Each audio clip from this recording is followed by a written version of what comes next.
বিভিন্ন ইন্টারন্যাশনাল মাধ্যমগুলো যেমন BBC, Fox, Al Jazeera, MSNBC, NBC ইত্যাদি, তো ওই মিডিয়াগুলোতে দেখলাম যে ডোনাল্ড ট্রাম্প বলছে যে ইরান এখন আক্রমণের তেমন কিছুই দেখে নাই।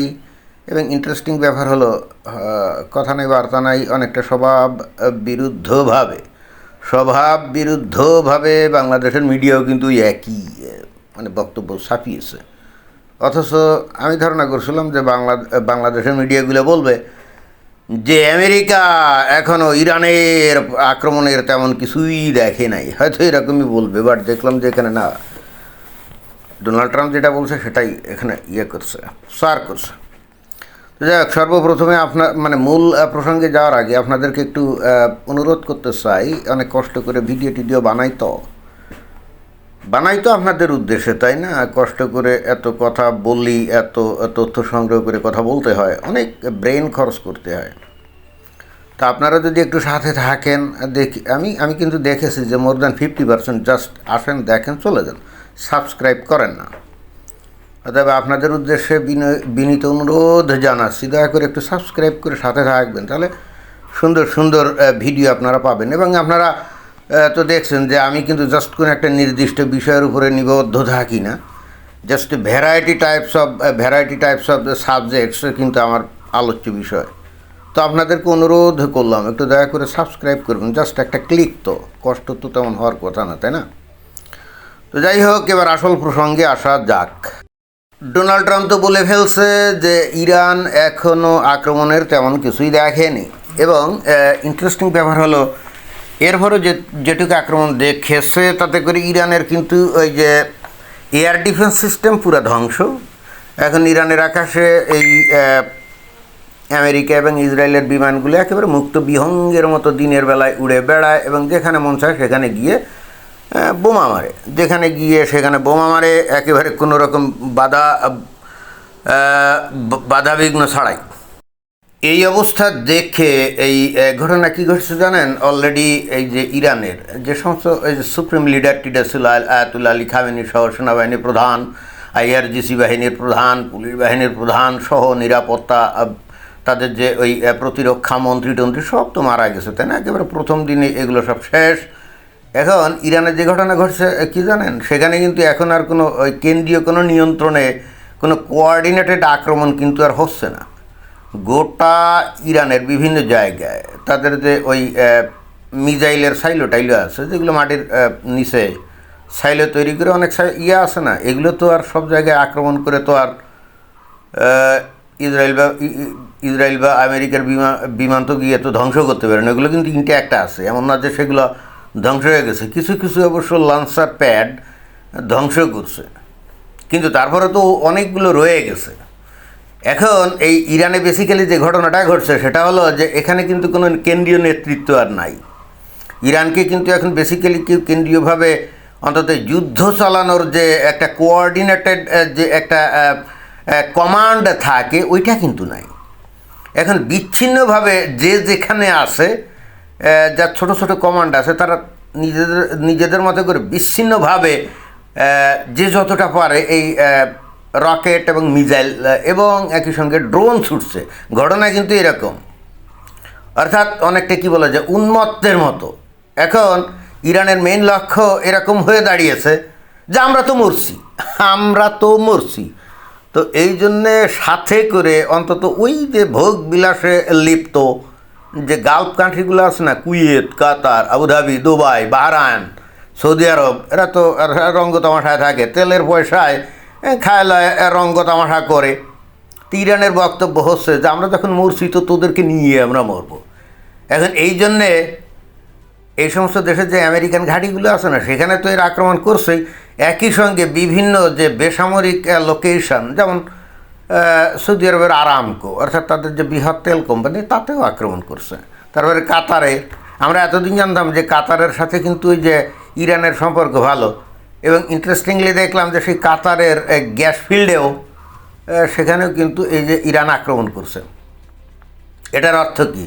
এটার অর্থ হচ্ছে এখন এরা বেসামাল হয়ে গেছে ইরান, অর্থাৎ উন্মত্তের মতো আমি তো মরছি, তোদেরকে নিয়ে মরবো। অনেকটা ওই যে হিন্দুদের রামায়ণে আছে না, কুম্ভকর্ণ, কুম্ভকর্ণকে জাগালো, 6 মাস ঘুমায় থাকে, 6 মাস জেগে থাকে, তাই না? তো এখন যুদ্ধের পরিস্থিতি এমন হয়ে গেল যে রাবণকে বাধ্য হয়ে আধা ঘুম অবস্থায়, মানে ঘুমের মাঝখানে ঠেলে তুললো। আবার কন্ডিশন ছিল যে যদি 6 মাস পরে যখন জেগে উঠবে তখন এরে কিন্তু কেউ যুদ্ধে হারাতে পারবে না। তো এখন পরিস্থিতি এমন হয়ে দাঁড়ালো যে রাবণ ওই কুম্ভকর্ণকে কী করলো, মাঝখানে ঘুম থেকে জাগানোর পরে এইবার যুদ্ধে পাঠানোর পরে ও তো এখন মারা যাবে, মানে ওরা আক্রমণ করা হয়েছে, মারা যাবে। ও চিন্তা করলো আমি তো মরছিই, তো শত্রুদের যতগুলো পারা যায় সাথে করে নিয়ে মারা যাব। তো এরকম ইরানের পরিস্থিতি কিন্তু বাস্তবে এরকম, এবং সেই কারণেই বস্তুত তারা বেপরোয়াভাবে, বেসামালভাবে ওই কুয়েত, কাতার, আবুধাবি, দুবাই, সৌদি আরব, এমনকি সাইপ্রাস পর্যন্ত তারা বিভিন্ন জায়গায় যে মিসাইল অ্যাটাক করছে, এবং এটা দিক বিদিক জ্ঞানশূন্য হয়ে কিছু কিছু টার্গেটে হয়তো লাগছে, আর বাকিগুলো ইন্টারসেপ্টেড হচ্ছে, আর অধিকাংশগুলো কিন্তু লক্ষ্য ভ্রষ্ট হচ্ছে। যদিও সেগুলোকে ইন্টারসেপ্ট করা যায়নি, কিন্তু তাদের প্রেসিশন অত অ্যাকুরেট না। আর এই অবস্থা থেকে যেহেতু আন্ধাগুন্দি শতে শতে এই যে ড্রোন বা এই যে মিসাইল এই যে ইরান ছুটছে না, তো স্বাভাবিকভাবে এই গালফ কান্ট্রির বিভিন্ন জায়গায় যেখানে সেখানে যে পড়লে সেখানে বিস্ফোরিত হচ্ছে, তাই না? ক্ষয়ক্ষতির চাইতে ওই যেখানে সেখানে বিস্ফোরণ হয়ে একটা আতঙ্ক তৈরি করছে, বিষয়টা তো এরকম। আর এগুলো দেখে এই বাংলাদেশের যে মিডিয়ারা বা যারা নাকি অ্যানালিস্ট, তাদের ভাবচক্কর এবং কথাবার্তা শুনলে মনে হয় যে তাদের থেকে বিজ্ঞ ব্যক্তি এই দুনিয়াতে আর নাই। তো তারা কিন্তু আনন্দে উল্লাসে ফেটে পড়ে বলছে এইবার আমেরিকা শেষ, এইবার ইসরায়েল শেষ। হ্যাঁ, এরকমই বলছে যে আমেরিকা এখন পাততাড়ি গুটিয়ে পালাচ্ছে, ইসরায়েল এখন পাততাড়ি গুটিয়ে পালাচ্ছে। কিন্তু ইন্টারেস্টিং ব্যাপার হলে এরা কিন্তু কেউ বলছে না যে এইবার কাতার শেষ, এবার দুবাই শেষ, বা এবার সৌদি আরব শেষ, এইবার বাহরাইন শেষ, কুয়েত শেষ না, এরকম বলছে না। অথচ এই ড্রোন বলেন, মিসাইল বলেন, এগুলো গিয়ে তো এই দেশেই আঘাত আনছে, তাই না? তাহলে শেষ হলে তো এই দেশগুলোই শেষ হবে। কিন্তু এই দেশগুলো শেষ হওয়ার কথা না বলে আমি বিস্ময়করভাবে লক্ষ্য করলাম যে বাংলাদেশের যে সমস্ত কথিত মহাবিজ্ঞ অ্যানালিস্ট, তারা বলছে যে আমেরিকা শেষ, ইসরায়েল শেষ, তাই না? কারণটা আমি বুঝি, কারণ এই দেশগুলো আবার সুন্নি মুসলিম দেশ না। এরা কী করে কামনা করে বা আশা করে যে এই কুয়েত, কাতার, আবুধাবি, দুবাই, সৌদি আরব শেষ হবে? না, এটা তো আশা করতেই পারে না। যাই হোক, ইরান পলিসি নিয়েছে যে আমরা তো মরবো, তো আমাদের সাথে এই যে মূর্খ যে আরব দেশগুলোর শাসক, তোদেরকে আমরা নিয়ে মরবো, খালি রঙ্গ তামাশা করো, মজা ফুর্তি করো, জুয়া মাগিবাজি এইসব নিয়ে রঙ্গ তামাশায় লিপ্ত থাকো আর ইরানের বিরুদ্ধে শত্রুতা করো, তাই না? তো যাই হোক, তারপরে কিন্তু একটা জিনিস খেয়াল করতে হবে যে ইরান যে ব্যাপকভাবে তারা মিসাইল তৈরি করতে পারছে, এই টেকনোলজি তারা আয়ত্ত করতে পারছে, এটা কিন্তু একটা বিশাল ব্যাপার, তাই না? এবং একই সঙ্গে তারা ওই যে শাহেদ ড্রোনের মতো যে কামিকাজি ড্রোন, তারা কিন্তু মাস প্রোডাকশন করে এগুলো ওই মাটির নিচে বাংকার তৈরি করে বা সাইলো তৈরি করে সেখানে কিন্তু অলরেডি জমায় রাখছিল। In the mean time America এবং ইসরায়েলের বিমানে যে মুক্ত বিহঙ্গের মতো বিভিন্ন জায়গায় গিয়ে অনেক জায়গায় ধ্বংস করছে, তাদের লঞ্চ প্যাড অনেকগুলো ধ্বংস করেছে, কিন্তু তারপরে যেগুলো আছে এখন এরা তার সর্বোচ্চ ব্যবহার করছে। তো এটার একটা মানে এই যে এরা যে ব্যাপকভাবে যে মিসাইল বা ড্রোন এগুলো মারছে, আমরা যদি দেখেন এতে করে কিন্তু ওই যে ইসরায়েল বা আমেরিকার অথবা মনে করেন যে ওই বিভিন্ন দেশের যে খুব বেশি ক্ষতি হচ্ছে তা কিন্তু না। মাঝখান যে ইরানের ক্ষতি হচ্ছে কিন্তু ভয়াবহ, যেটা কিন্তু মিডিয়াতে আসতে পারছে না, কারণ ইরানের মধ্যে তো এখন স্বাধীন মুক্তভাবে কেউ তো সংবাদ সংগ্রহ করে প্রচার করতে পারছে না।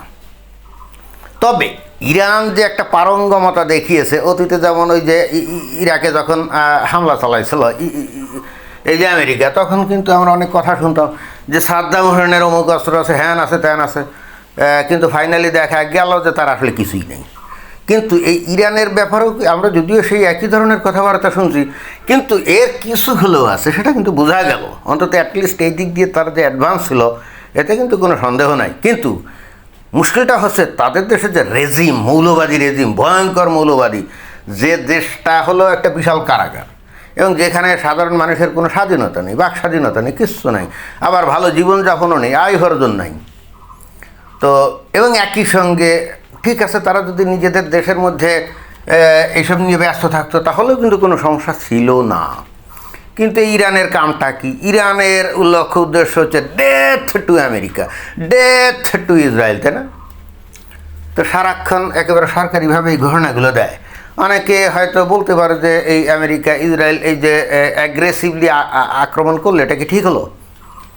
তো যে দেশটা প্রকাশ্যে বলে যে death to America, death two Israel, এবং খালি মুখে বলেই না, এর জন্য প্রক্সি বাহিনী পোষে, ওই যে হুতি, হেজবুল্লাহ, তাই না, হামাস এবং আরও কত গ্রুপ পুষে সারাক্ষণ ব্যস্ত রাখে, সারাক্ষণ ইসরায়েলের উপরে আক্রমণ চালায়, সারাক্ষণ আমেরিকান ইন্টারেস্টের উপরে আক্রমণ করে। তো তাহলে আমেরিকা আর ইসরায়েল বসে বসে কি আঙ্গুল চুড়বে? তাহলে মানে মানুষ যদি শুধুমাত্র এক পাশ দেখে কথাবার্তা বলে তাহলে তো সমস্যা। যেমন উদাহরণস্বরূপ এই যে আফগানিস্তান, এই যে তালেবানরা দেখছেন, তারা কি কখনো বলে যে ডেথ টু অমুক, ডেথ টু তমুক? না, তারা আসলে নিজেদের মধ্যে নিজেরা নিয়েই আছে, তাই না? এই জন্য দেখবেন যে আন্তর্জাতিক বিশ্বের কোনো নজর এদের দিকে নেই, এবং এখানে গিয়ে তারা আর কোনো কিছু করতেও চাচ্ছে না। তাদের বক্তব্য বলে, ঠিক আছে তালেবান, তোরা ইসলামী শাসন, শরিয়া শাসন কায়েম করে 1400 বছর পিছনে চলে যাইতে চাস, তো থাক, তোর ওই পাহাড় পর্বতের মধ্যে ওখানে ওভাবেই থাক, we have no concern about you. কিন্তু ইরানের ব্যাপারটা তো তা না। ইরান যদি তার নিজেদের দেশে ইসলামী শাসন কায়েম করে নিজেদের মধ্যে থাকতে চায়, তাহলে তো অসুবিধাই কিছু নেই। কিন্তু এরা তো সেটাতে খুশি না। এরা তো আশেপাশে সব দেশে তারা নিয়ন্ত্রণ করতেছে, এবং সমস্যা তো সেখানে। আবার প্রকাশ্যে আমেরিকার মতো পরাশক্তিকে কয় কি ডেথ টু আমেরিকা, না, আর বলে কি বড় শয়তান। এবার বলবে যে তাই ইরানের ব্যবসা বাণিজ্য নষ্ট করার জন্য আমেরিকা এই যে অনেক চেষ্টা করে, তা তো করবেই। তা করবে না? ইরান তো ওই ক্ষমতায় আসার পর, মানে ইসলামী বিপ্লবের পরই তো ডেথ টু আমেরিকা ঘোষণা দিয়ে বসে আছে। আর দুনিয়ার একমাত্র পরাশক্তি আমেরিকা, সারা দুনিয়ার ব্যবসা বাণিজ্য অর্থনীতি নিয়ন্ত্রণ করে। তা তারে যদি বলে যে ডেথ টু আমেরিকা, তো তারা কি ইরানকে ব্যবসা বাণিজ্য করার সুযোগ দিবে নাকি? না, তা তো দিবে না। তবে যেটা আমার কাছে খুব ভালো লাগছে সেটা হলো যে ইরান এত কিছুর পরেও বেশ উন্নতি করছে, এতে কিন্তু কোনো সন্দেহ নাই।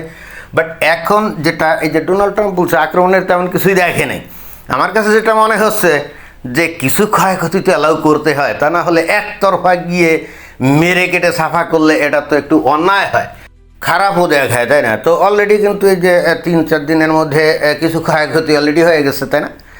এখন এই যে ডোনাল্ড ট্রাম্প বলছে আমি এই আক্রমণের তেমন কিছুই দেখে নাই, তো আশা করা যায় দেখবেন যে 2-1 দিনের মধ্যে এই ইরানের কি অবস্থা করা হয়। পরিস্থিতি অনেকটা গাজার মতো হবে, পরিস্থিতি অনেকটা গাজার মতো হবে। তবে ওই যে আমেরিকার পক্ষ থেকে বলা হচ্ছে সেখানকার দেশের জনগণ, এই যে দেখেন এদের জনগণও কীরকম অদ্ভুত, তাই না? কিছুদিন আগে এরা রাস্তায় নেমে এসে এই খামেনিকে উচ্ছেদ করার জন্য, এই সরকারকে উচ্ছেদ করার জন্য রাস্তায় কত আন্দোলন করলো না? দেখেন এখন সব চুপচাপ। অথচ আমেরিকার তরফ থেকে, ইসরায়েলের তরফ থেকে বলা হচ্ছে যে তোমরা রাস্তায় নেমে তোমরা এদেরকে টপল ডাউন করো, কিন্তু কেউ রাস্তায় নেই। উল্টে খামেনিকে যখন হত্যা করা হয়েছে তখন আবার দেশের মানুষ কান্নাকাটি করছে, সেটা আবার ইরান সাড়ম্বরে দেখাচ্ছে। তো কই সাধারণ মানুষ যারা এদেরকে ক্ষমতা থেকে চ্যুত করতে চাইছিল, আমেরিকা সাহায্য করলোই, তো এখন পাবলিক কোথায়? এখন তাহলে ফলাফল কী? পাবলিক নেমে এদেরকে টপল ডাউন করুক আর না করুক, এই ইরান যখন এই যে আমেরিকা বা ইসরায়েলকে বড় শয়তান, ছোট শয়তান বলে, death to America, death two Israel বলে, তাই না? তো এরা এখন যদিও যখন নেমেই গেছে তখন ডেথ টু ইরান তো করেই ছাড়বে। অর্থাৎ আমেরিকা আর ইসরায়েলের কাছে এই ইরানই তো সবচাইতে দুনিয়ার বড় শয়তান, তাই না? তো শয়তানে যখন লাগছে তখন এক বোনে তো 2 ভাগ থাকতে দিবে না, তো এক শয়তানকে তো চিরতরে ধ্বংস হতেই হবে, তাই না? এবং তখন সারা দুনিয়ার মুমিন মুসলমানের কী বলবে জানেন? খোদ ইরানিয়ানরা হয়তো বলবে বাঁচাও বাঁচাও বাঁচাও। সেটা তো হবে না। এবং এই ধ্বংস করতে গিয়ে যদি ওই ইউরোপের মানে ন্যাটোর ভুক্ত দেশগুলোকেও যদি লাগে, অলরেডি কিন্তু তারা সায় দিয়েছে যে তারা সাহায্য সহযোগিতা করবে, তাই না? হোয়াট ডাজ ইট মিন? ইরানের দিন শেষ, ইরানের দিন শেষ, তাই না? এবং যখন শেষের দিনের দিক যাবে না, গোটা পৃথিবীর মুসলমানরা বলবে এই মুসলমানদের মেরে ফেললো রে, কেটে ফেললো রে। কিন্তু এই ইরান যখন ডেথ টু আমেরিকা বলে, ডেথ টু ইসরায়েল বলে, প্রক্সি দিয়ে ইসরায়েলের উপর আক্রমণ করে, কেন মুমিন মুসলমান 2 শব্দ করে, বরং আর আনন্দে খুশি হয়, তাই না? সারা দুনিয়াগুলো দেখছে না, দেখে না। ধন্যবাদ।